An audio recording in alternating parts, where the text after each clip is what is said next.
dimanche. On se rappelle? Alléluia.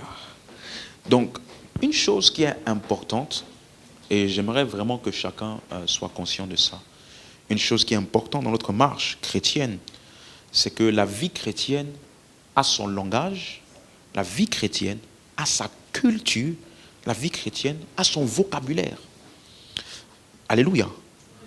Et Paul dit dans 1 Timothée 3,15, il dit afin que si je tarde, tu saches comment il faut se conduire dans la maison de Dieu, qui est l'église du Dieu vivant, la colonne et l'appui de la vérité. Donc l'église du Dieu vivant, il appelle ça la colonne et l'appui de la vérité. Ça veut dire que l'église est censée être le lieu où la vérité selon Dieu est dispensée. Et donc, c'est important de comprendre les différents concepts de notre marche chrétienne. Un chrétien n'est pas censé marcher, comme j'ai dit tout à l'heure, selon ce qui est tendance, selon ce que tout le monde fait. Bon, comme les gens font, moi je sais, je fais.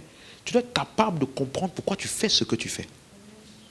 Et d'être capable de savoir quelle est l'opinion et le plan de Dieu sur chaque domaine et chaque chose. Il y a des concepts comme la foi, par exemple. Il y a des concepts comme le disciple. Il y a des concepts comme le salut. Il y a des concepts comme l'esprit. Ce ne sont pas, ou même ce qu'on les gens appellent la louange, l'adoration. Il faut que tu sois conscient que ce ne sont pas des choses juste qu'on fait comme ça. Non, la Bible ou les Écritures nous donnent de la connaissance concernant tous les différents aspects de la vie chrétienne. Alléluia. Et donc le chrétien doit être vraiment à cheval dessus pour bien comprendre. Amen. Donc, on a vu ensemble, donc, par exemple, parlant de la volonté de Dieu dans 1 Timothée 2, verset 4, il dit Dieu qui veut que tous les hommes soient sauvés et parviennent à la connaissance de la vérité. Comme j'ai dit, prenez l'habitude, lorsque je mentionne un verset, je mentionne quelque chose, de prendre l'habitude d'ouvrir ta Bible pour lire. Alléluia. Quelqu'un me suit? D'ouvrir ta Bible pour lire. Parce que je disais une fois, les gens sont allés dans une église, il a cité Psaume 178, verset 2. Et puis les gens, ils ont dit, yes. Pourquoi? Parce qu'ils ne lisent pas la Bible. Quelqu'un me comprend? Il faut lire. C'est très important. Alléluia. Donc, Dieu veut que tous les hommes soient sauvés et qu'ils parviennent à la connaissance de la vérité. Donc, si je suis en train de faire la volonté de Dieu, c'est-à-dire ce que Dieu veut, ça va produire quoi? Les hommes qui sont sauvés et les hommes qui parviennent à la connaissance de la vérité. Donc on a vu que c'est pour cela que lors de son départ physique, Jésus il a donné des instructions à ses disciples. Dans Marc chapitre 16, verset 15, il dit, puis il leur dit, allez par tout le monde et prêchez la bonne nouvelle à toute la création. Dis à ton voisin, ça te concerne. Il a dit d'aller et de prêcher la bonne nouvelle à toute la création. Alléluia. Donc, quelle que soit ta fonction sur terre, si tu n'as aucune fonction, tu ne sais pas quoi faire, au moins une chose, tu sais quoi faire. Je suis encore en train de voir qu'est-ce qui me passionne. Au moins, tu as une chose, une action, que tu sais que si tu fais ça là, tu seras toujours dans la volonté de Dieu. Prêcher la bonne nouvelle à toute la création. Celui qui croira et qui sera baptisé sera sauvé, celui qui ne croira pas sera condamné. Dis avec moi, je suis appelé à prêcher. Alléluia. Donc tu vois que, c'est pour ça que je vous explique en vous disant que c'est important qu'en tant que chrétien, tu aies de la connaissance. Parce que si tu ne comprends pas ça, il y a des gens qui vont te dire par exemple que moi je suis appelé à prêcher, toi tu es peut-être appelé à briller dans les finances, toi tu es appelé, voilà, tout le monde n'est pas appelé à être homme de Dieu. Vous avez déjà entendu ça? C'est quoi homme de Dieu? N'est-ce pas celui qui annonce l'évangile et qui prêche la bonne nouvelle pour que les gens puissent être sauvés et parvenir à la connaissance? Donc on est tous appelés homme de Dieu alors. En tout cas, d'après la Bible. Plus loin même, dans Matthieu 28, verset 19, Jésus s'adresse à ses disciples. Matthieu 28, verset 19. Il leur dit, allez, faites de toutes les nations des disciples. Les baptisants au nom du Père, du Fils et du Saint-Esprit. Et verset 20, il dit quoi? Enseignez-leur. Ah, donc tout le monde est appelé à faire quoi? Oui ou non? Enseignez-leur à observer ce que je vous ai prescrit. Et voici, je suis avec vous jusqu'à la fin du monde. Donc, écoute-moi. Pourquoi dit-il je suis avec vous jusqu'à la fin du monde? Jésus est en train de dire qu'il n'a pas arrêté d'agir. Il a juste changé les canaux de ses actions. Ce n'est plus lui physiquement qui agit, mais il continue son œuvre par ceux en qui il habite. Donc quand je prêche l'évangile, j'enseigne et je forme des disciples, c'est Jésus qui continue son œuvre sur la terre à travers moi. Parce qu'il a dit, enseignez-leur à observer quoi? Ce que je vous ai prescrit. Donc ça veut dire que celui qui faisait les disciples, c'est qui? Jésus. Il a fait les disciples des 12. Et après, il leur a dit, allez aussi faire ce que je vous ai fait aux autres. Amen. Et pour ne pas que tu penses qu'il t'a juste envoyé, que tu te débrouilles, il te dit, je suis avec vous. Ça veut dire, je ne vous ai pas quitté. Donc le chrétien ne fait pas l'œuvre de Dieu par ses propres forces. Non. C'est Jésus qui œuvre à travers lui. Amen. Donc, on a donc vu ensemble que le plan de Dieu, ce qu'il a envoyé faire, n'est pas simplement de prêcher aux gens pour qu'ils soient sauvés. N'est pas simplement de réunir des gens dans une église. Il n'a pas dit allez réunir des gens dans l'église. Il n'a pas dit allez bâtir des grands empires avec plein de fidèles. Non. La raison de ce rassemblement-ci est que ça fait partie des choses de cette activité qu'on appelle quoi? Faire des disciples. Amen. C'est clair pour quelqu'un? Donc le plan de Dieu dans sa pensée, c'est que tout le monde soit des disciples. On a donc vu que dans le ministère de Jésus, puisque c'est lui qu'on va copier, n'est-ce pas? Il a fait des disciples, il nous dit maintenant de faire des disciples comme lui.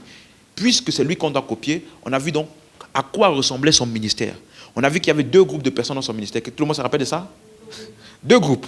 Luc chapitre 5, verset 1. Donc comme on a déjà vu, je vais juste accélérer. Luc chapitre 5, verset 1. Comme Jésus se trouvait auprès du lac de Génézareth et que la foule, dis avec moi la foule se pressait autour de lui pour entendre la parole de Dieu. Il vit au bord de 2 lacs, 2 barques, d'où les pêcheurs étaient descendus pour aller laisser les filets. Verset 3.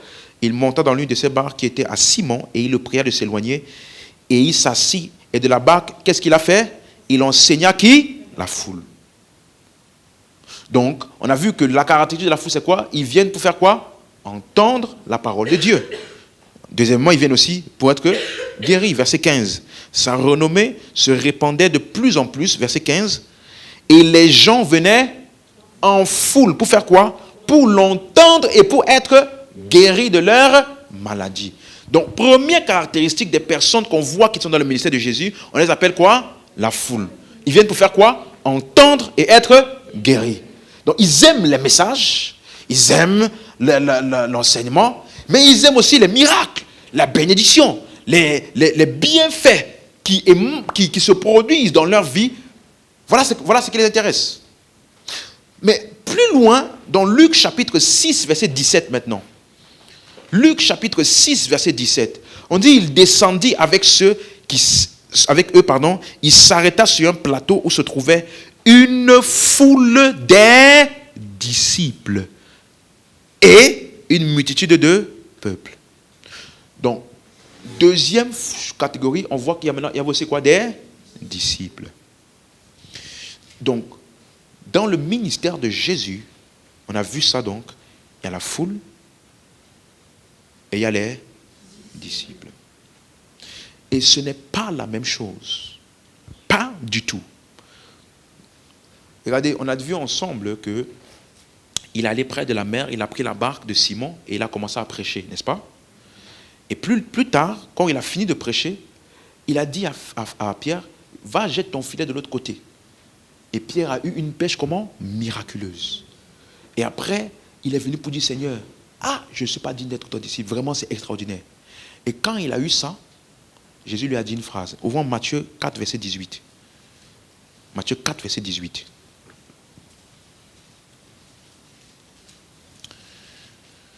Comme il marchait le long de la mer de Galilée, il vit deux frères, Simon, appelé Pierre, et André, son frère, qui jetaient un filet dans la mer, car ils étaient pêcheurs. Verset 19.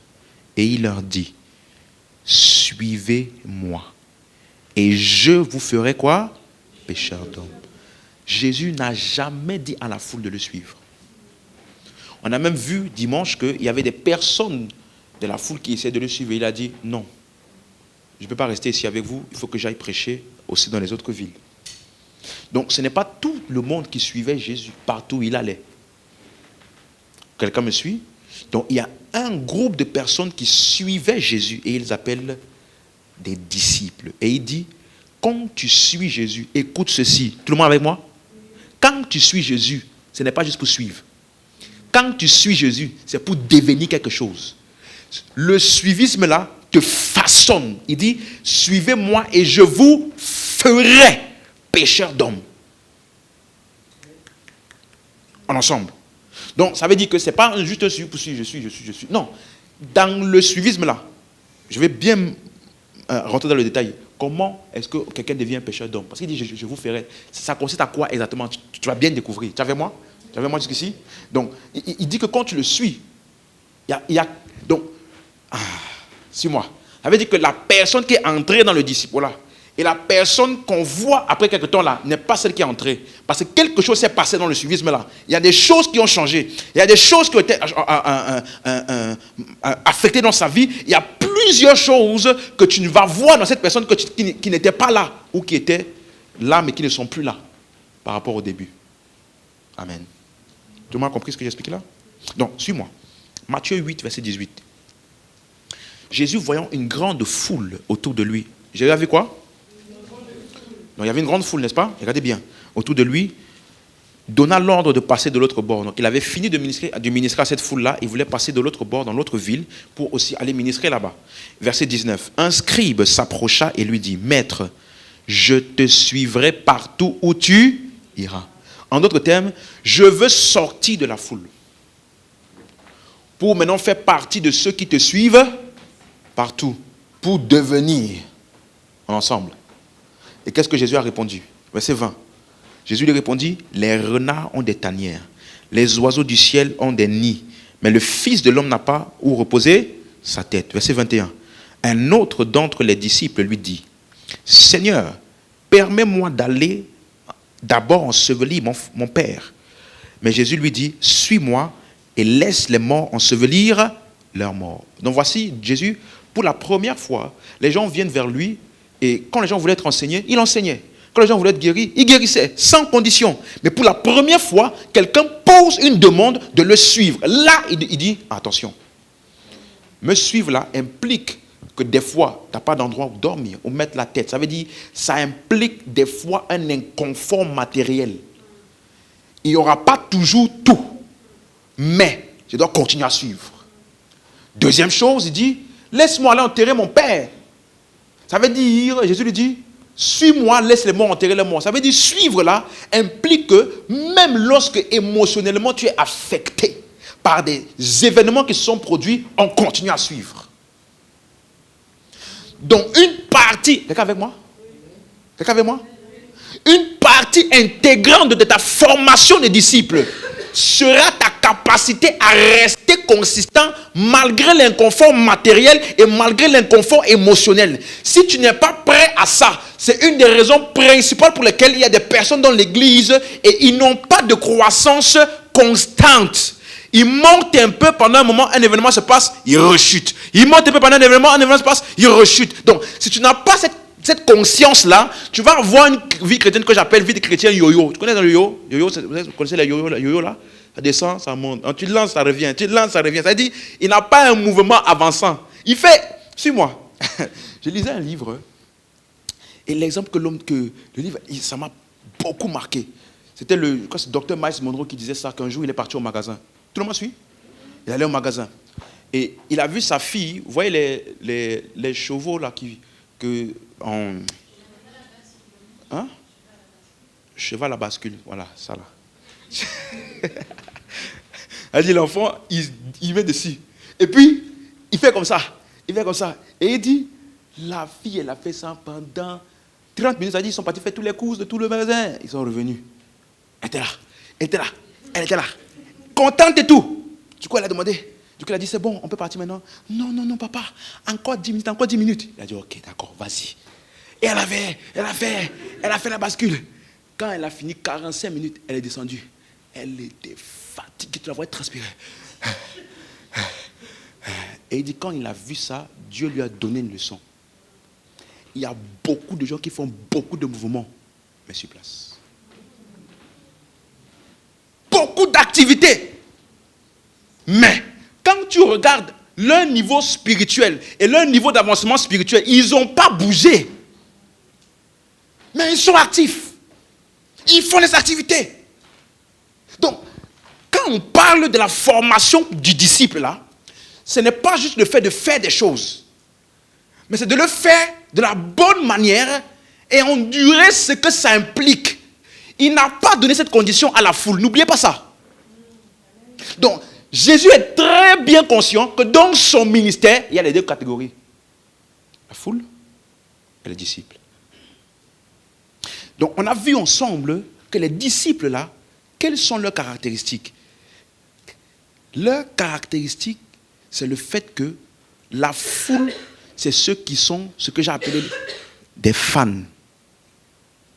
Ils aiment. Yes, pasteur. Prêche encore. Ah, quand le culte est fini. Non, pasteur, c'était puissant. Après là, ils font la vie. Ils viennent pour entendre un bon message et aussi être guéris. Les disciples, quand Jésus a fini de prêcher à la foule, ils continuent avec Jésus. En d'autres termes, ça ne s'arrête pas au moment où on les enseigne.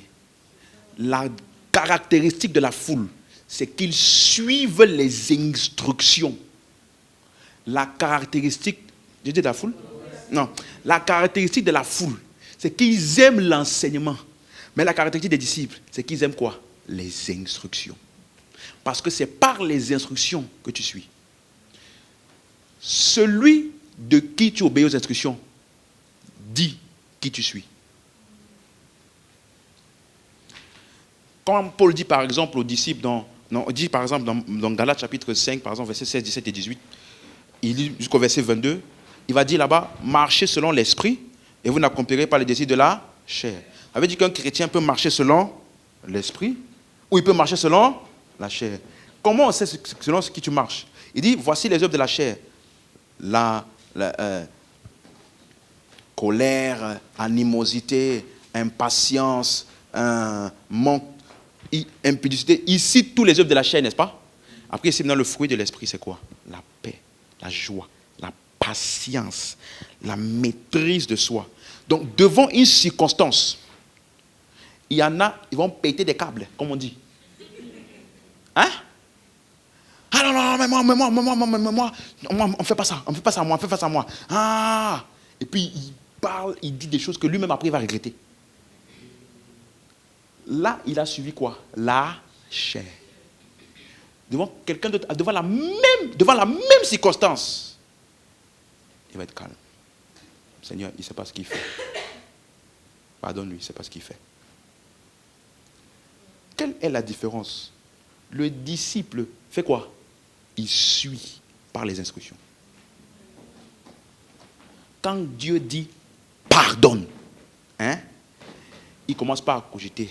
Ouais, mais est-ce que le texte là, ça s'appliquait vraiment à moi? Parce que à l'époque, il s'adressait aux disciples. Mais est-ce que les disciples de l'époque là, c'est les disciples d'aujourd'hui? Parce que les temps changent. Tu vois non? Tu vois non? Ça veut dire il aime juste. Mais quand il est à l'église, yes, pasteur. donc, tu comprends maintenant? Donc, il faut que tu saches la différence entre la foule et quoi? les disciples. Donc c'est pour ça que Jésus, ayant une mission pour les disciples, Marc chapitre 3, verset 14. Marc 3, verset 14. Marc chapitre 3, verset 14.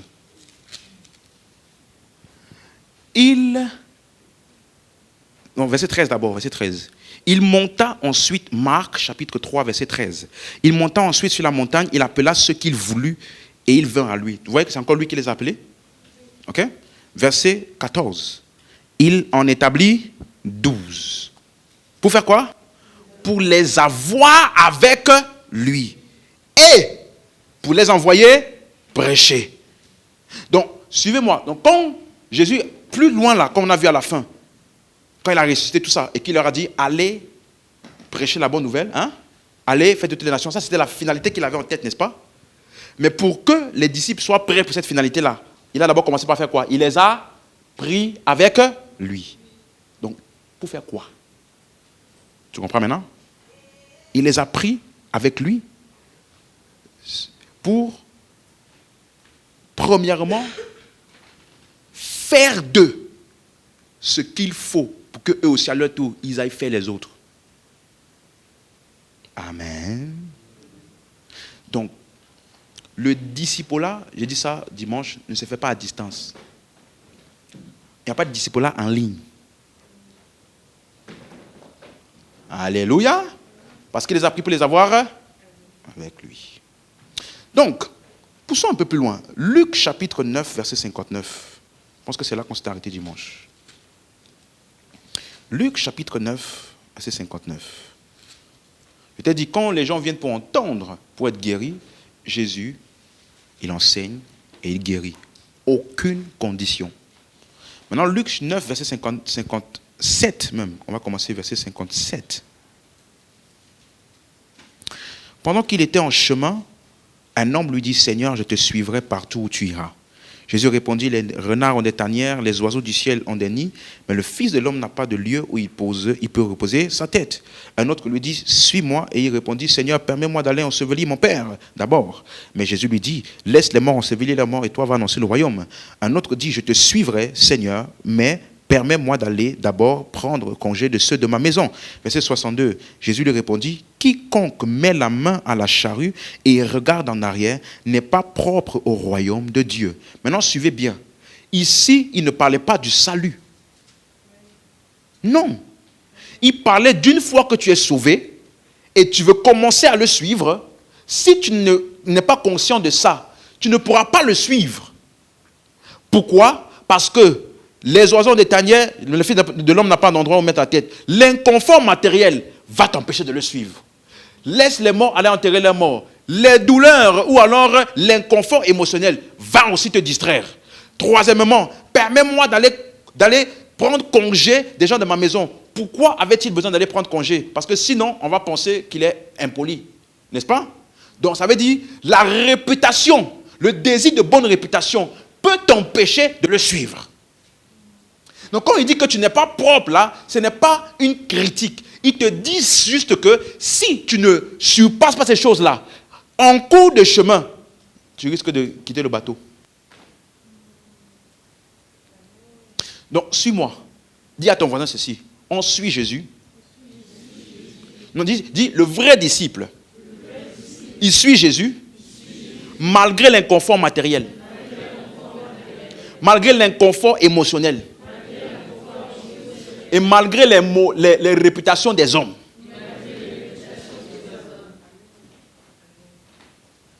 Donc, le suivisme et la formation du disciple est indépendant de sa situation matérielle, indépendant de son état émotionnel et indépendant de sa réputation. Quelqu'un comprend? Maintenant, toi-même, analyse ta vie.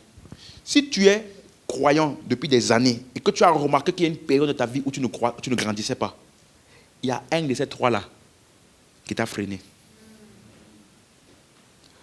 Oh, mais on m'a fait ça. Je me suis senti mal. Et puis j'ai commencé à être comme si les hommes ne se préoccupaient pas de moi. Vraiment, il n'y a pas l'amour là-bas. Du coup, je ne grandis plus. La parole de Dieu n'a plus d'impact en toi. à cause du focus que tu as mis sur ce qu'on t'a fait. Ou bien, vas-y, j'ai pas de travail en ce moment, j'ai trouvé un travail, mais bon, le seul travail que j'ai trouvé fait en sorte que je ne peux plus venir à l'église. Ou bien je n'arrive pas à prier parce que je suis trop fatigué. Quand je rentre, je suis fatigué, donc Seigneur, tu comprends. Bénis ma journée, amen. Ou tu n'as plus le temps de prier, tu n'as plus le temps de lire la Bible, tu n'as plus le temps. C'est-à-dire que le désir de conquérir le confort matériel est devenu un obstacle. Et troisièmement, la réputation. Quelqu'un a dit ça de toi. Ou là-bas, là, chez moi, là, si je m'engage trop à l'église, si je commence à évangéliser, je commence à prier. Tu sais qu'un jour, je suis monté, je vivais encore chez mon oncle. Un jour, j'avais l'habitude de la prière, tu vois, je priais tout, je me réveillais très tôt, je priais. Et il y avait eu un invité une fois qui était venu, mais je ne savais pas, tu vois, donc il est venu, il a voulu ouvrir ma chambre, c'était fermé. Donc quand, je ne sais pas qu'est-ce qu'il est parti dire à mon oncle, mais quand je suis remonté pour prendre mon déjeuner, mon oncle m'a appelé, il m'a dit, viens un peu. Tu fais des incantations? Parce que l'invité là a entendu que je priais en esprit. Donc il a dit, ouais, mais tu ne vois pas que tu fais... Tu sais que la vie chrétienne, il y a des gens, quand tu vas commencer à t'engager là, leur conseil va être logique, hein, tu sais, la vie chrétienne, tout c'est le cœur d'abord, hein, c'est le cœur. C'est ton cœur. Ça commence dans ton cœur, donc tu n'es pas obligé de faire autant. Tu comprends? Donc comme tu ne veux pas les blesser, tu veux qu'ils gardent une bonne image de toi, toi aussi tu vas faire quoi? C'est ça que Pierre voulait faire à Jésus, en disant à Jésus, Seigneur, on est là. Comment tu vas aller à Jérusalem pour te faire crucifier? Nous, on va rester avec qui? Non, Seigneur, on ne peut jamais laisser qui que ce soit pour te tuer. Qu'est-ce que Jésus a dit? Ah ouais, c'est ça, c'est ça. Jésus a dit ça? Arrière de moi, Satan! Parce qu'il est conscient qu'il y a des choses qui peuvent te faire t'arrêter de ta course. Et ça n'aura pas toujours l'air de Satan, mais c'est lui qui est derrière. Ça n'aura pas toujours... Ça aura l'air de... Tu vois, suis-moi. La plus grande ruse du diable, la manière dont le diable a trompé plusieurs, ce sont les films qu'on vous a montrés là, où le diable est comme ça, avec des cornes. Je suis le diable, je suis le diable. Laisse-moi te dire, si tu vois vraiment le diable là, il sera propre, bien habillé, costume, costard, charisme, tout ce qu'il faut. Quand tu dis c'est le diable ici, tu vas dire, beau comme ça, nickel comme ça, oui. Parce que sa ruse, son arme la plus puissante, c'est le fait que tu ne sais pas que c'est lui.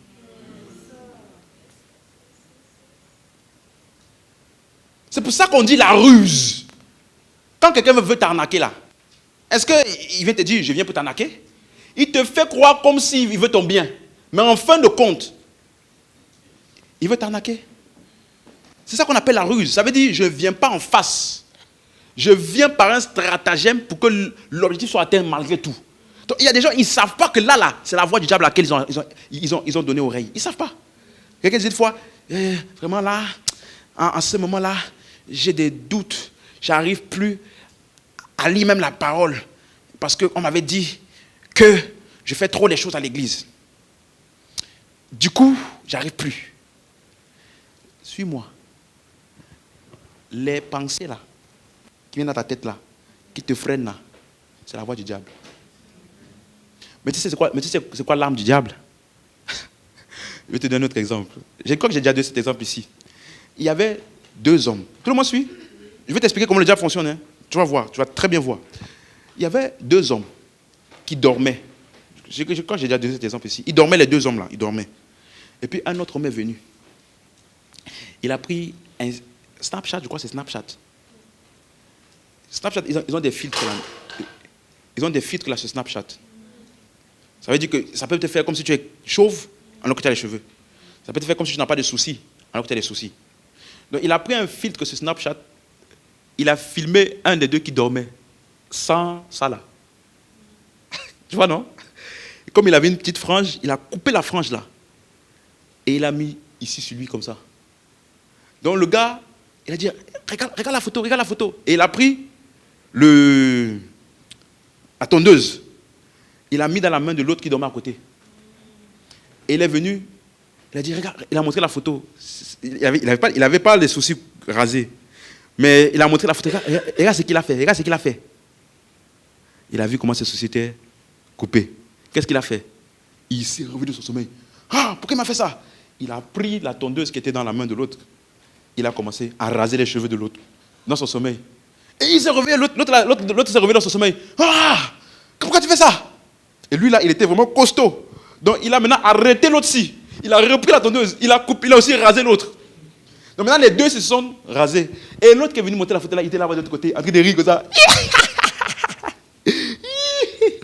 Dis-moi. Voilà comment le diable fonctionne. Il te lance une pensée. Dépression, découragement. Et il part. Et toi tu dis maintenant, je me sens découragé. Ça veut dire, tu t'es approprié sa pensée en pensant que c'est toi. En pensant que c'est toi. Hein? Ça veut dire, lui, maintenant, tu es toi et toi en train de lutter avec toi et toi. Alors que tu aurais dû dire, arrière de moi, Satan. Il y a beaucoup. Dis-moi, la rouge du diable, c'est ça. Elle dit, te faire croire que c'est toi. Et lui, maintenant, il est là, il rigole. Pendant que toi, tu es en train de penser que c'est toi. Donc, quand on dit disciple, quelqu'un comprend maintenant? Ça veut dire que c'est celui qui est prêt à suivre malgré les différents inconforts que j'ai cités. Et c'est pour ça qu'après ça, maintenant, quand tu lis maintenant, le verset qui est après, du verset 62, là, c'est quoi? C'est le verset, c'est Luc chapitre 10, n'est-ce pas? C'est ça? Luc chapitre 10, verset 1, c'est ça? Et qu'est-ce qu'il dit? Après cela. Après quoi? Cela. Or, cela, c'est mis pourquoi? Il a dit à l'un, suis-moi, mais l'autre a dit, non, je dois aller enterrer mon père, je dois aller. Ils ont donné des excuses. Maintenant, après cela, le Seigneur désigna encore combien? 70 autres disciples. Et il les envoya 2 à 2 devant lui dans les villes et dans les lieux où lui-même devait aller. Donc, qu'est-ce qui s'est passé ici? Qu'est-ce qu'il a utilisé comme critère pour choisir les disciples là? Les conditions qu'il a données. Vous me suivez? Donc, je reprends. Il y avait la foule. Il a établi 12. Puis, il a établi combien? 70. Mais est-ce que tu vois qu'il n'a donné aucune condition à la foule? Tu as vu ça? Il les a enseignés, il a guéri. Aucune condition. Par contre, pour les disciples, il a bien établi ce que ça impliquera et ce qui viendra avec. Donc, dans son ministère, il a passé beaucoup plus de temps avec les disciples que la foule. Il n'a jamais envoyé la foule pour aller prêcher 2 par 2. Mais il a envoyé les disciples. Il n'a jamais pris la foule pour aller prier avec lui. Jamais. Par contre, il a pris les disciples. Il a prêché à la foule en parabole. Il a donné l'explication aux disciples. Pourquoi? Parce que c'est les disciples, il fallait qu'ils comprennent, parce que c'est eux qui plus tard allaient enseigner ça à d'autres. Donc, suis-moi, Jésus ne se projetait pas dans son ministère avec la foule. Il se projetait avec les disciples. Quelqu'un me suit? Donc, je dois être conscient, lorsque je viens dans une église, dans un ministère, quel positionnement je prends? Est-ce que je prends le positionnement de la foule ou est-ce que je prends le positionnement des disciples? Parce que ce que tu fais de l'un ou de l'autre aura une incidence. Alléluia. Donc maintenant, qu'est-ce que ça implique de manière concrète? Parce qu'on est en train d'étudier le modèle de Jésus. Laisse-moi un peu accélérer dessus. Matthieu 4, verset 19. Là maintenant, je vais rentrer dans le vif du sujet. C'est clair pour quelqu'un? La foule et les disciples. Matthieu 4, verset 19. Ouvrons ensemble. Matthieu 4, verset 19. Matthieu 4, verset 19. Si tu as trouvé, tu me donnes un amen. On peut lire? On va lire ensemble même. Ça sera plus poignant aujourd'hui. 1, 2, 3, go. Il leur dit, moi, je vous ferai pécheur d'hommes. Encore une fois, il leur dit, suivez-moi et je vous ferai. Verset 20, aussitôt, ils laissèrent les filets et le... Donc, pour le suivre, là, il y a des choses à laisser. Tout le monde a lu? Maintenant, suis-moi. Qu'est-ce que ça veut dire donc, le disciple qui suit? Il dit, suis-moi et je vous ferai. Donc, suis-moi. Ça veut dire que suivre là, c'est rentrer dans le parcours pour devenir pécheur d'hommes. Pour devenir disciple et faiseur de disciples. On est ensemble? On est ensemble? Tout le monde a compris? Donc ça veut donc dire quoi? Faire. Et je vous ferai. Ferai. Le mot ferai là, pour ceux qui notent, et c'est bien pour tout le monde de noter, le mot ferai, c'est le mot poeio. P-O-E-I-O. Poeio en grec. P-O-E-I-O. Poeio. Ça veut dire former ou donner une forme, façonner, construire, rendre prêt. Je reprends. Former, façonner, donner une forme, construire, rendre prêt. Donc, c'est à partir de quelque chose. Hein. Tu as déjà vu, par exemple, qui fait des gâteaux? Qui sait faire des gâteaux ici? Il faut dire la vérité. Hein. Qui sait faire des gâteaux? Il faut lever la main. C'est ça que tu fais très bien, les gâteaux. Au moins, il y a une personne dont j'ai la preuve qui fait des gâteaux. Bon, suivez-moi. Il dit, suivez-moi, je vous ferai. Le mot faire là, c'est exactement le même mot quand tu prends la pâte, pas la pâte, comment on appelle ça? C'est ça, non?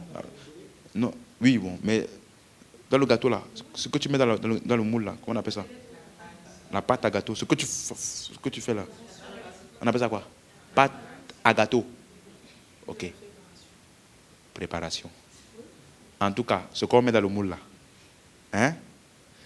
Ce truc là n'a pas de forme. Il prend la forme de ce dans quoi on le met. Tu me suis? C'est ça, je vous ferai. C'est la même chose quand tu vois les enfants qui jouent avec la pâte à modeler. La pâte à modeler vient avec une substance où elle peut prendre la forme de ce que l'enfant veut construire. Donc ça implique que la forme brute n'est pas la forme finale. Cette forme brute-là, imagine-toi, on veut construire une maison avec une pâte à modeler. On va percer des trous. On va incliner des choses qui étaient des droits comme ça. On va incliner. Ça veut dire qu'on va, on va le tordre. On va le malaxer. Tout ça là, quelqu'un comprend? Donc, toute personne en Christ est un potentiel pécheur d'homme. Mais c'est sa capacité à suivre Christ et à endurer le processus de formation et de préparation pour prendre la bonne forme là. C'est ça qui va lui permettre d'être efficace dans cette œuvre qu'on appelle pécher les hommes. Quelqu'un me suit? Donc dès que je suis sauvé, j'ai reçu la vie éternelle, je rentre maintenant dans le processus du discipulat là. Il faut que je m'attende à être bousculé. Elle dit peut-être tu étais comme ça. On va te tordre comme ça pour que tu prennes la forme. Il y a des endroits qui étaient fermés. On va percer pour qu'il y ait un trou, pour que ça fasse la fenêtre de la maison. Tu vois un peu, non? Donc, tu vas subir des changements. Et généralement, ce qui fait en sorte que les gens ne suivent pas ça, c'est parce que beaucoup aiment leur zone de confort. J'ai toujours appris comme ça. On m'a toujours dit ça. J'ai toujours fait comme ça. Moi, quand on me fait ça, je réagis comme ça. Depuis que je suis petit, c'est comme ça. Oui, ça c'était avant que tu sois en Christ. Quand tu viens en Christ là, tu es maintenant rentré dans le moule. Le moule là, on appelle ça Christ. C'est un moule. C'est un moule qui façonne quelque chose en toi. Dis à ton voisin, accepte le moule. Accepte le moule. Dis, accepte le moule. Dis, même quand c'est pas facile, on fait avec.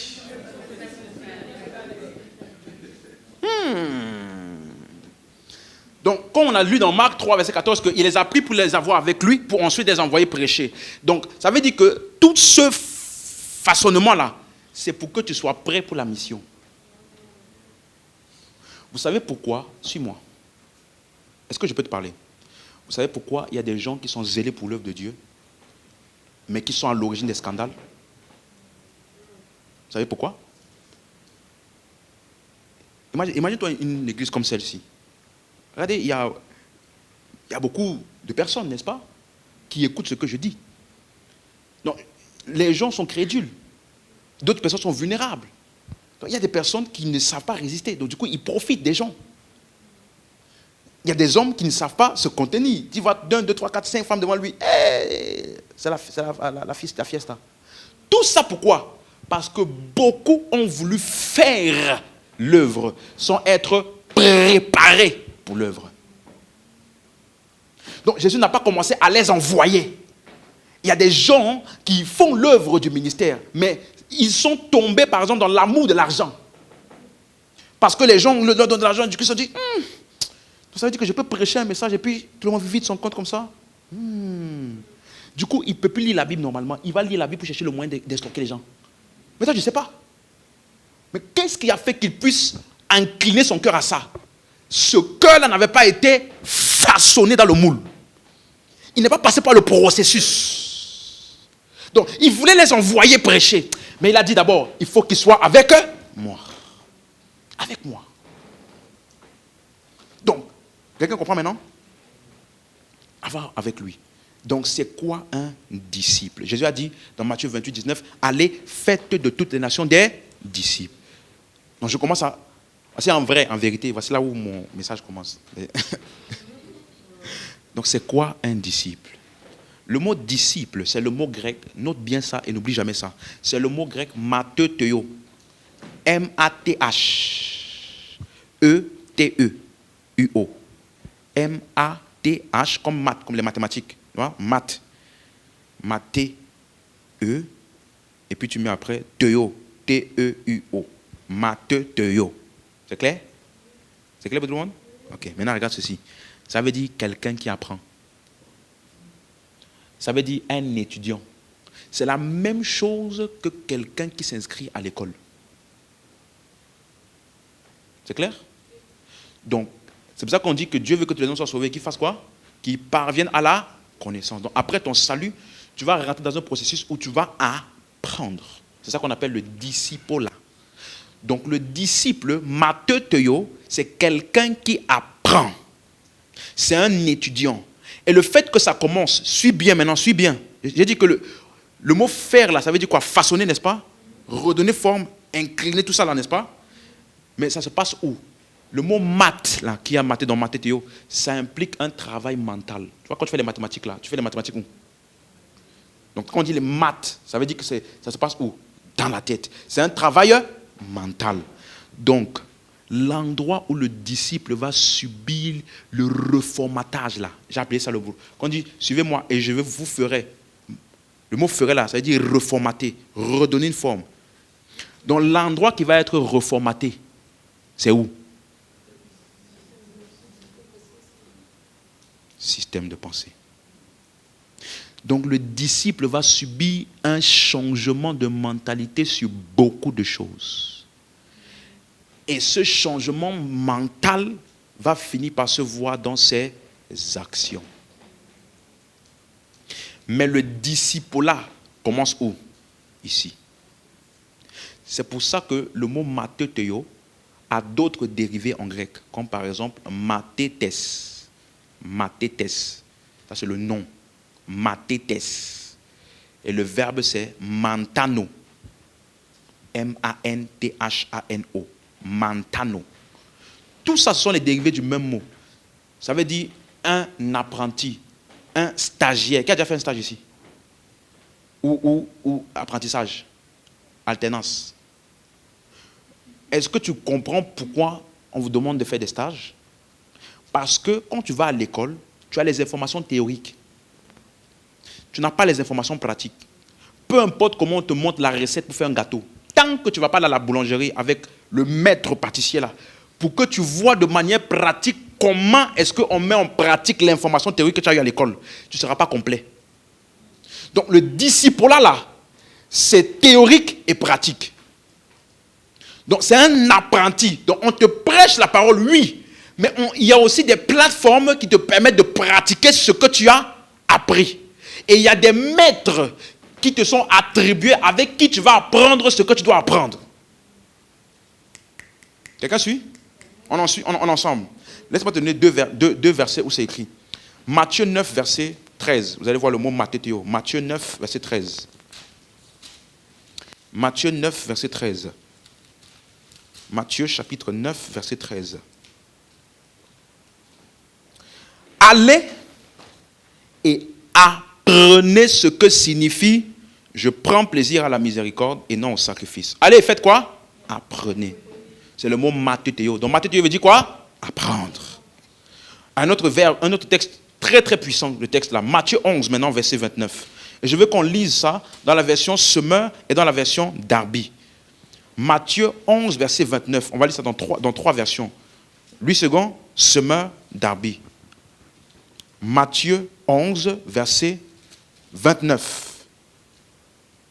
Donc au verset 28, il dit « Venez à moi, vous tous qui êtes fatigués et chargés. » Je pense que on a pris ce texte-là dimanche. « Venez à moi, vous tous qui êtes fatigués et chargés, je vous donnerai du repos. » Maintenant, regardez le verset 29. Comment Jésus donne le repos là? Regardez le verset 29.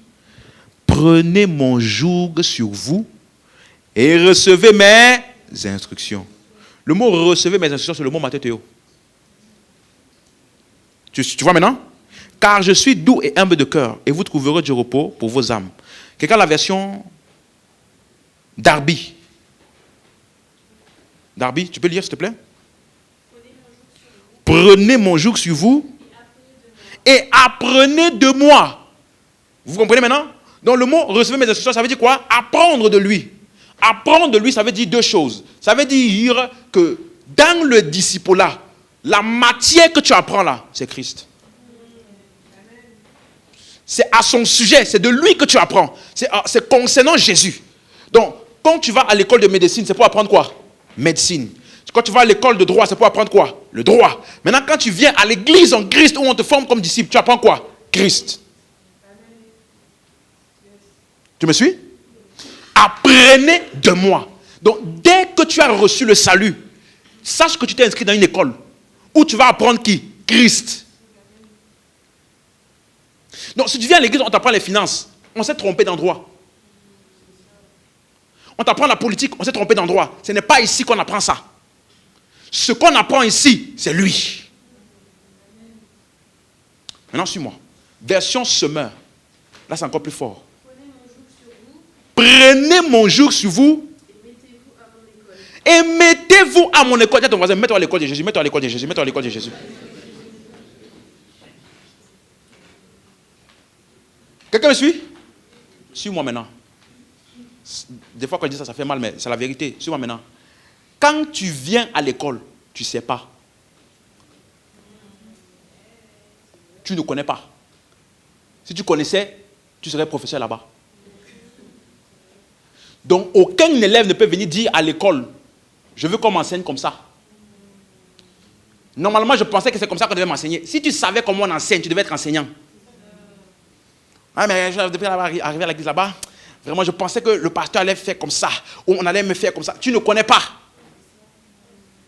Donc, tu ne peux pas savoir comment on fait un disciple si toi, tu n'as pas d'abord été fait disciple. Donc, quand je viens avec une attitude de je ne connais pas. Non, mais moi, quand on me fait ça, non, il y a des choses là, C'est vrai que quelqu'un m'avait dit ça une fois. Chaque fois que je viens te parler, tu sors la Bible. Mais des fois, il y a des choses de la vie aussi, pasteur. Il y a des choses de la vie aussi. Laissons un peu la Bible de côté. Parlons un peu d'homme à homme. Je te parle d'homme à homme, selon la Bible. Pourquoi? Parce que si tu es disciple, je n'ai pas le droit d'innover. Je dois te prêcher selon le cahier, selon le livre. Hein? Imagine-toi, un professeur de mathématiques vient à l'école, il vient et te dit, bon, bienvenue à l'école de mathématiques. Je ne connais pas très bien le cours, mais je vais me laisser guider pendant que je vais vous enseigner. Hein? Tu vas rester là-bas? Tu vas rester là-bas? Il va te dire, je vous enseignerai selon ce que je sens. Parce que je sens qu'en ce moment, Pythagore n'est pas vraiment le théorème qu'il faut. Je sens que c'est plutôt Archimède. Tu vas rester là-bas? Ah. Donc, si je dois te parler, je dois te parler selon quoi?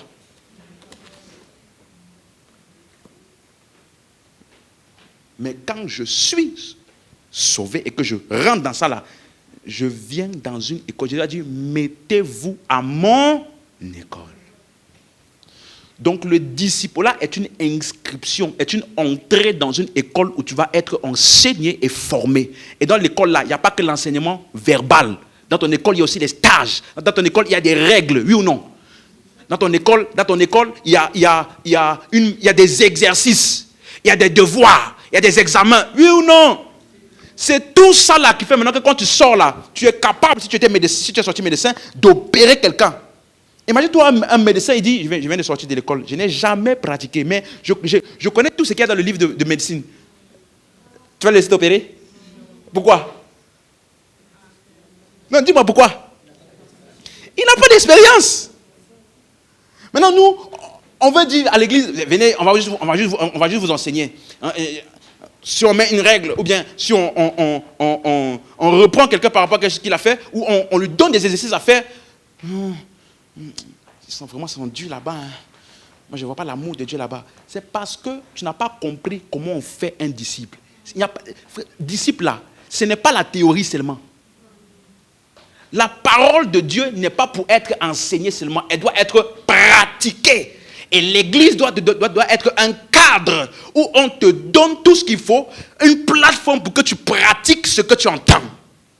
Donc si tu t'enseignes sur la prière, il doit avoir une plateforme ici où on t'amène à prier. C'est-à-dire que quand tu viens là, tu pries et puis tu commences à dormir, on te dit, hé mon ami, réveille-toi, prie.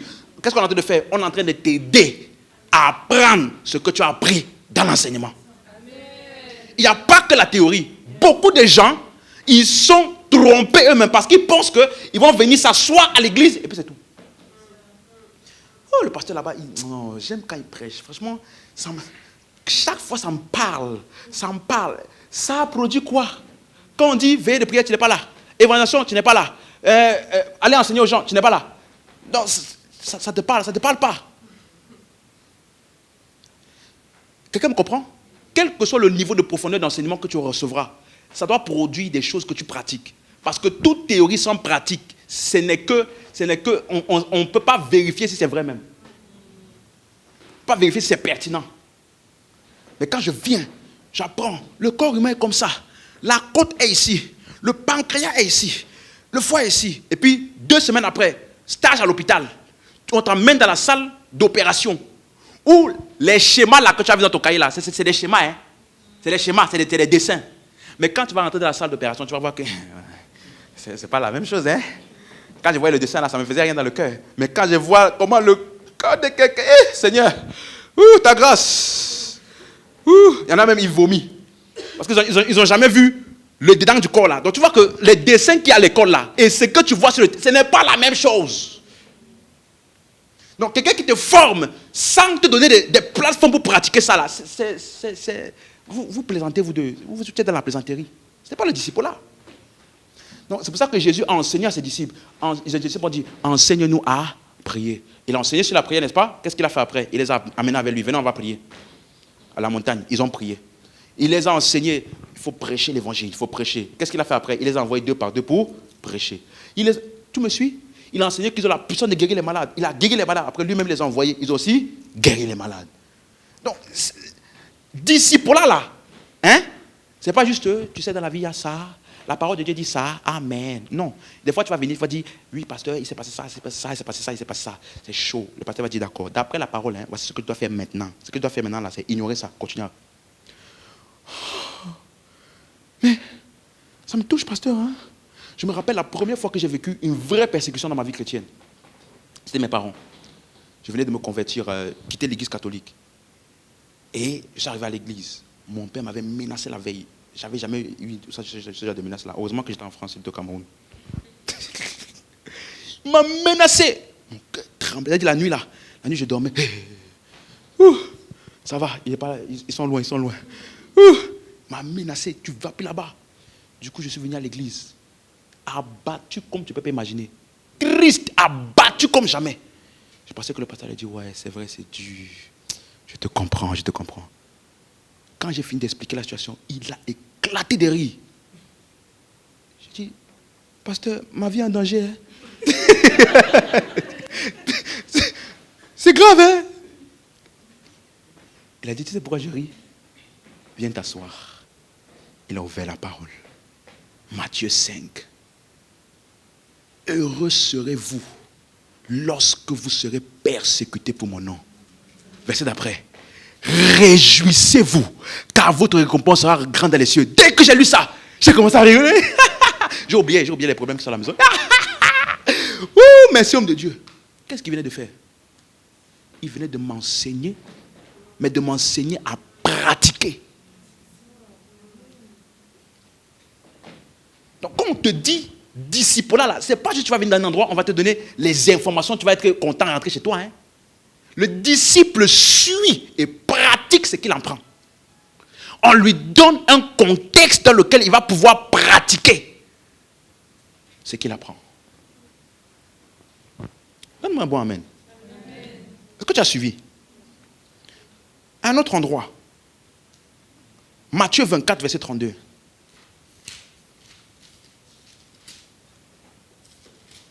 Regardez ce qu'il dit. Instruisez-vous. Matthieu 24, 32. Instruisez-vous par une comparaison tirée du figuier. Dès que ses branches deviennent tendres et que les feuilles poussent, vous connaissez que l'été est proche. Donc il dit, en regardant comment le figuier se comporte, tu apprends. Parce que la version Martin dit, apprenez cette similitude prise du figuier. Donc c'est le mot quoi? Mathéo qui veut dire quoi? Apprendre. Donc en voyant le figuier, j'apprends concernant la future saison, qui est l'été. Quelqu'un comprend maintenant? La version Osterwald dit, comprenez la similitude prise du figuier. Et ça, on va traiter ça dimanche. Ça veut dire qu'une partie importante du disciple-là, c'est de t'amener à comprendre les choses. Il n'y a rien de pire pour un chrétien que de faire des choses sans comprendre pourquoi il fait. Parce qu'on l'a menacé, si tu ne fais pas, ça veut dire que Dieu n'est pas avec toi. Si tu ne fais pas, ça veut dire que tu n'avances pas. Le disciple-là, écoute-moi, une partie importante, c'est d'amener ton intellect à saisir et à comprendre tout ce que tu fais et pourquoi tu fais ce que tu fais. Une compréhension. Donc quand je viens à l'église et je repars sans que ma compréhension a avancé, j'ai perdu mon temps.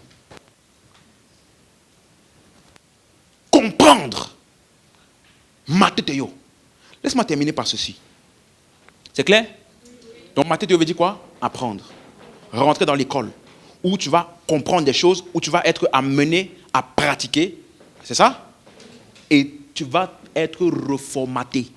Tu vas subir une reformation, un reformatage dans ton système de pensée. Ça veut dire que tes anciens réflexes, tes anciennes habitudes vont être challengées. Tu dois être prêt à ça. Donne-moi un bon amen. Donc laisse-moi terminer par ceci. Donc je commence par... J'introduis ça et dimanche on termine. Il y a donc 3 choses importantes à savoir sur le disciple-là. 3 choses. Si tu ne comprends pas ces 3 choses-là, tu ne vas pas comprendre certaines choses qu'on te fait, certaines choses qui t'arrivent, certaines choses qui se passent quand tu viens à l'église ou quand tu es exposé à tout ça. Tu ne vas pas comprendre. Quelqu'un me suit? Donc quand je viens à l'école, je dois savoir à quoi m'attendre. Donc c'est bien qu'on m'explique à quoi m'attendre. Donc je vais te donner 3 points pertinents à savoir sur le disciple-là. C'est clair? J'ai introduit le premier point et dimanche on continue. Tu es béni? Donc n'oublie pas Matthieu 28, versets 19 et 20. Jésus a dit quoi? Allez, faites de toutes les nations des disciples et enseignez-leur à observer ce que je vous ai prescrit. Donc suivez-moi maintenant. Quand Jésus dit faites de toutes les nations des disciples, de manière directe, à qui s'adressait-il? À qui? Aux disciples, n'est-ce pas? Tout le monde est d'accord avec ça? Donc, Jésus a discipulé ses disciples. Et ensuite, il leur a dit, allez aussi faire des disciples. Maintenant, voici le premier point majeur de tout disciple-là accompli, qui se fait bien, que tout disciple doit comprendre. Aujourd'hui, depuis la résurrection de Jésus, Jésus ne fait plus le disciple-là de personne directement.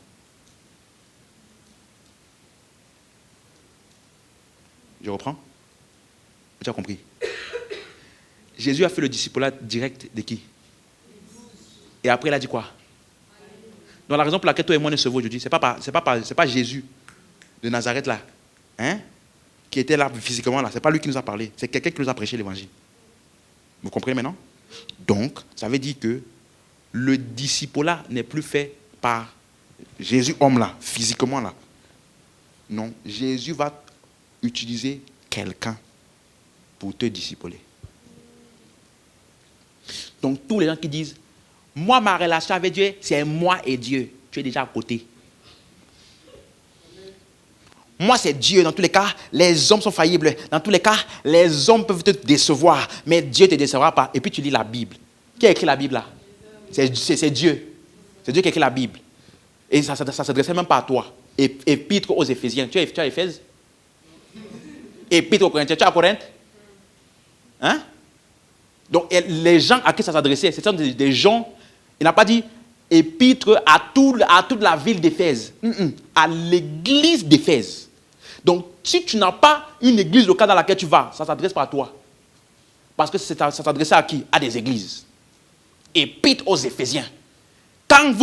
Épître aux Corinthiens, par exemple, il dit, quand vous vous réunissez, quelqu'un parmi vous a-t-il un cantique? Donc, tu vas appliquer ça comment si tu es tout seul chez toi? Quand vous vous réunissez, tu te réunis avec qui? Toi et ton esprit. Vous comprenez maintenant? Donc, écoutez-moi. Jésus ne discipule plus personne directement. Donc, quand il te dit qu'il va faire de toi un disciple là, aujourd'hui, ça veut dire qu'il va envoyer quelqu'un par qui tu vas devenir un disciple. Quelqu'un qui va te former pour devenir un disciple. Pourquoi? Parce que ce quelqu'un-là lui-même a aussi été disciple. Donc, la volonté de Dieu pour toi est que tu deviennes disciple, que tu sois entraîné et formé pour accomplir les bonnes œuvres que Dieu a préparées pour toi. Mais cette formation se fera par quelqu'un qui a déjà été disciple et qui est devenu faiseur de disciples. Donc, le but de l'évangélisation, c'est pour qu'ensuite nous formons des disciples. Nous prêchons l'évangile pour que les gens soient sauvés. Et ensuite, on fait d'eux des disciples. Ils suivent Christ en suivant quelqu'un. Je reprends. Tu ne peux plus suivre Christ directement. Tu suis Christ en suivant quelqu'un. Pour que toi aussi, tu deviennes disciple pour ensuite être un faiseur de disciples. Laisse-moi te donner un texte et puis on va prier. Hébreux chapitre 5, verset 11. Alléluia. Regardez ceci. Hébreux chapitre 5, verset 11. Hébreux chapitre 5. Quelqu'un a compris? Hébreux chapitre 5, verset 11. Donc, lorsque quelqu'un il est sauvé, la prochaine étape, c'est qu'il va s'inscrire à l'école de Christ. C'est ça qu'on a dit? Bon, je vous laisse ouvrir. Hébreux 5, verset 11. Lorsque tu es sauvé, la prochaine étape, c'est quoi? Tu vas t'inscrire à l'école de Christ. Mais dans l'école de Christ, là, c'est plus Christ qui enseigne. On va donc t'attribuer un maître auprès de qui tu vas apprendre Christ. Si tu as compris, donne-moi l'amen. Donc, ça veut dire que il y a dans la vie de tout vrai disciple quelqu'un qu'on appelle maître. Vous avez compris? Ce quelqu'un-là, il a un rôle majeur pour que tu puisses accomplir le plan de Dieu pour ta vie. On va lire, tu vas voir. Hébreux chapitre 5, verset 11. Regarde ce qu'il dit. Nous avons beaucoup de choses à dire là-dessus et des choses difficiles à expliquer. Parce que vous êtes devenus quoi? Lents à comprendre. Verset 12. Vous, en effet, qui depuis longtemps vous devriez être des maîtres. Mais vous en avez encore besoin qu'on vous enseigne les premiers rudiments des oracles de Dieu. Vous en êtes venus à en avoir besoin de lait et non de nourriture solide. Donc il dit vous êtes lents à comprendre et vous deviez des maîtres. Ça veut dire que le maître, c'est celui qui est déjà censé avoir un certain niveau avancé de compréhension. Pour qu'il puisse expliquer aux autres, pour qu'ils puissent comprendre. C'est clair, c'est clair? Donc il a une explication, il a une compréhension claire, mais pas une compréhension théorique. J'ai dit ça ici. Ce n'est pas juste théorique. Tu connais 2-3 versets. Non, c'est une compréhension théorique et pratique. C'est pour ça qu'il dit maintenant, regardez le verset 13. Il dit, mais quiconque en est au lait n'a pas quoi? L'expérience de la parole de justice. parce qu'il est un enfant. Le mot expérience là, en grec, c'est le mot apeiros. A-P-E-I-R-O-S. E-R-R-O-S, pardon. Apeiro, c'est constitué de deux mots. A, qui veut dire négatif, et peirazo, ou peirazo. Ça veut dire tester, essayer, éprouver. Tu vois, quand tu vas tester une voiture, tu viens d'acheter une nouvelle voiture, tu vas tester la voiture pour voir les capacités de la voiture. Tu vois un peu, non? Donc, celui qu'on appelle le maître, là, il a l'expérience, il a déjà testé la parole, il a déjà pratiqué la parole, il sait ce que la parole de Dieu fait, il sait comment on pratique la parole, il sait comment on pardonne, il sait comment on met en œuvre la parole de Dieu. Donc, quand il te dit pardonne, quand il te dit marche comme ça, quand il te dit prie, ce n'est pas théorique, parce qu'il a déjà testé ça lui-même. Il a déjà pratiqué assez longtemps cette parole-là. Il a l'expérience de la parole de justice. C'est clair pour quelqu'un? Mais le verset, par contre, le verset, donc il dit, quiconque est au lait n'a pas l'expérience de la parole de justice car il est un enfant. Mais la nourriture solide est pour les hommes faits. Pour ceux dont le jugement est comment? Exercé. Par l'usage à discerner ce qui est bien et ce qui est mal. Tu vois? Il a exercé tellement la parole qu'il sait juger. Ça, c'est pas bon. Ça, c'est bon. Marcher comme ça, ça c'est pas Dieu. Donc, ça veut dire que la parole a saisi son système de pensée de telle sorte que son discernement maintenant est aiguisé. Donc ce n'est pas pour les novices. L'expérience de la parole. Ce n'est pas une connaissance pratique, théorique. C'est une connaissance et une compréhension pratique et expérientielle. Il a exercé. C'est le mot faire de l'exercice. On dit il a exercé par l'usage. Le mot usage là, exis, H-E-X-I-S. Ça veut dire habitude. Vous avez moi habitude. Ça veut dire qu'il a l'habitude de la pratique de la parole. Quand tu le vois, tu vois la parole à l'œuvre. Donc quand il va maintenant t'enseigner, il ne va pas t'enseigner d'un point de vue théorique. Il va t'enseigner d'un point de vue pratique. Luc 6, verset 40.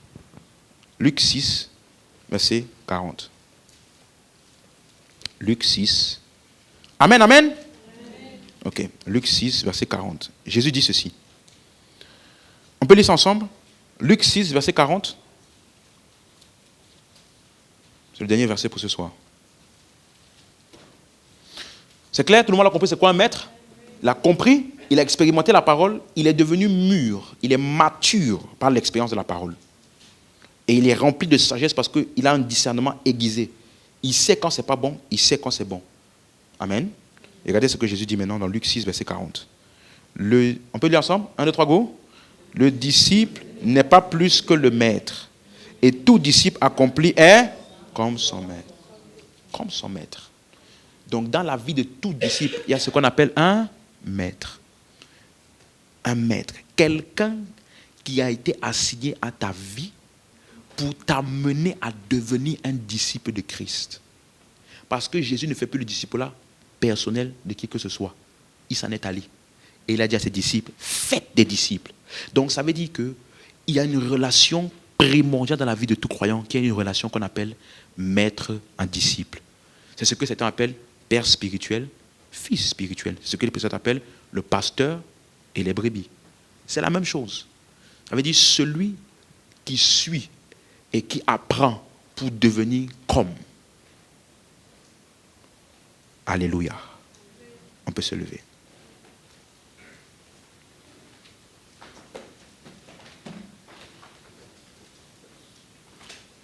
Aide-moi à dire à ton voisin, donc le disciple là, ça ne se fait pas au hasard.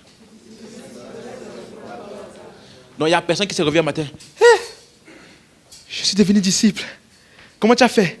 Moi-même, je ne sais pas. Non. C'est intentionnel.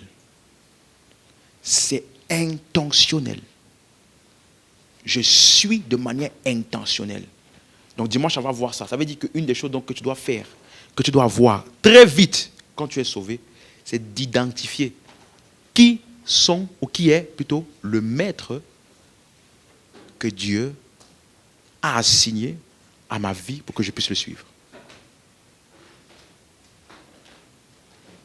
Alléluia. C'est clair pour tout le monde? C'est clair?